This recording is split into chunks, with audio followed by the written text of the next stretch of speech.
Okay, so the messagebox.show method, another new method that can come in pretty handy. Basically, it's a very fast way to open up a small dialog box which can just give you some sort of heads up, or it can ask you a question to make a decision. Not a very critical decision, but a decision nonetheless. So basically what it does is it displays a message box with some text, one or more buttons, and an icon. When it's displayed, when the program encounters this line of code, it stops and waits for a user input. And only when the user selects some button, which is the only form of input here, then this method, or the message box show, returns an integer value indicating which button the user selected. And it has a syntax like this: Windows forms dot dialog result.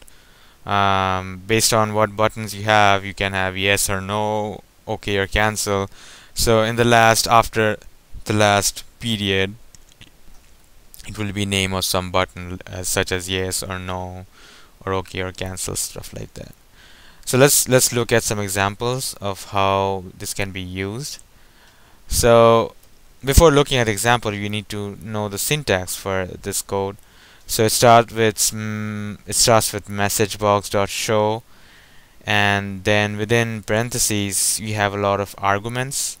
Basically, we have to input a lot of information to the line of code for it to work. First, we have to input what text we want to show. For example, we can say within quotes record deleted, and within double quotes, and that would be shown as text, as seen as the in the examples. Then after a comma, we can the next one is the caption or the title. So here in the first example, in the both examples, payroll within double quotes is the caption or the title. Then we have but options for displaying buttons, and we don't manually put in buttons and design them. We just write another small line of code, not a line, just plain and simple code, such as given here. We have different options. So if we want 3 different buttons, such as abort, retry, or ignore, we rewrite message box buttons dot abort, retry, ignore, and that will give us 3 buttons: abort, retry, or ignore. If we just want an OK button, we don't really have to fill up this argument. We can just leave it, and it will by default assign an OK button. If we have the option of having OK, cancel, retry, cancel, yes, no, cancel. These are all the options we have. And basically after that, you have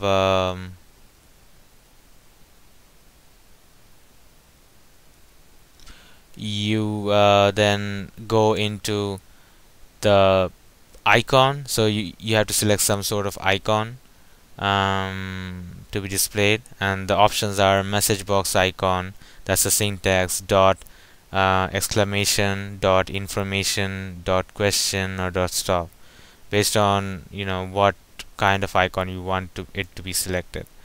So that's the second last one. And the last one, you can select a default button if you have more than a button. If you have one button, that is by the default, and by default I mean where the focus is at. So if you press enter, that button is actually being clicked.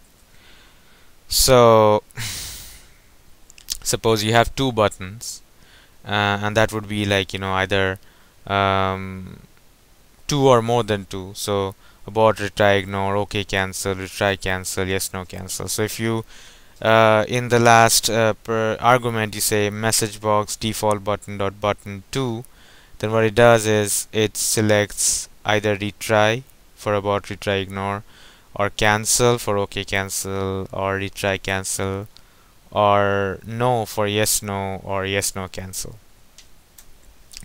Uh, if button 3 is selected and that is only available for abort, retry, ignore, or yes no cancel, so it will be either ignore or cancel. So that's like all the options we have using this method, and the examples given here. The first one is really simple. Record deleted is our text, payroll is our caption or title. And you see here in both the examples we have line continuation state characters, or the underscore, which basically says that we have a long line of code, so whatever's in the next line is also part of this code, is the continuation of this code. It's up to you. If you don't want to use it, you can just write a really long line of code, or if that's not your thing, you can use this. But anyways, yeah, after payroll you have message box buttons dot OK for specifying your buttons, and even if you didn't fill this part up, this would be by default. And then finally message box icon dot information, which shows or which displays blue eye icon. In the example 2, it's a little more here it's basically a question if you want to delete some record, and so delete this record is the text, payroll is again the title, this is a yes no button selection, so it's message box buttons dot yes no, and then the exclamation icon, and then button 2 is selected as the default button. So here button 2 is the no button, so the you see in the example no has a blue aura around it, and if you press enter in this case, you will actually be pressing no. So another fun or interesting thing about these dialog boxes is that if you have more than one button, so you're asking the user to make some decision, and then the button the user clicks, you use that to run a set of codes.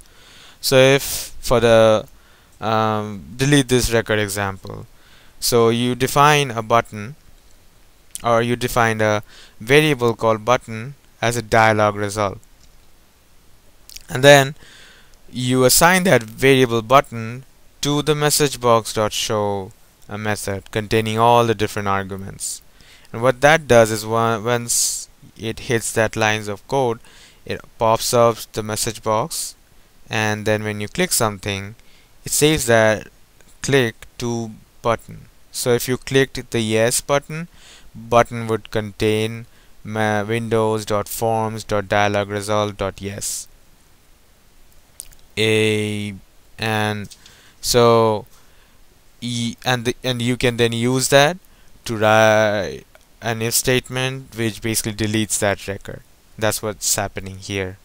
So in case of a yes no button case, you know that button can have dot yes or dot no, meaning that windows.forms.dialogresult.yes or windows.forms.dialogresult.no. If it's like abort, retry, ignore case, then you can have windows.forms.dialogresult.abort or .retry or .ignore, like that. So based on what's in the dialog result, you can use that information to write something else or do something useful with it. So a way of doing that is the assigning a variable, or you can just write an if statement without assigning any variable, that if message box.show, then in parentheses all that fun stuff is equals to windows.forms.dialogresult.yes, meaning that the user clicked the yes button, then do some sort of instructions here. That's like in example 2, which asks the users to play another game. Then if that's yes, then start another game, and if that's not the case, meaning that the user hit no, then write a set of instructions to close the game. Yeah, so this is how you can manipulate the user input to execute a set of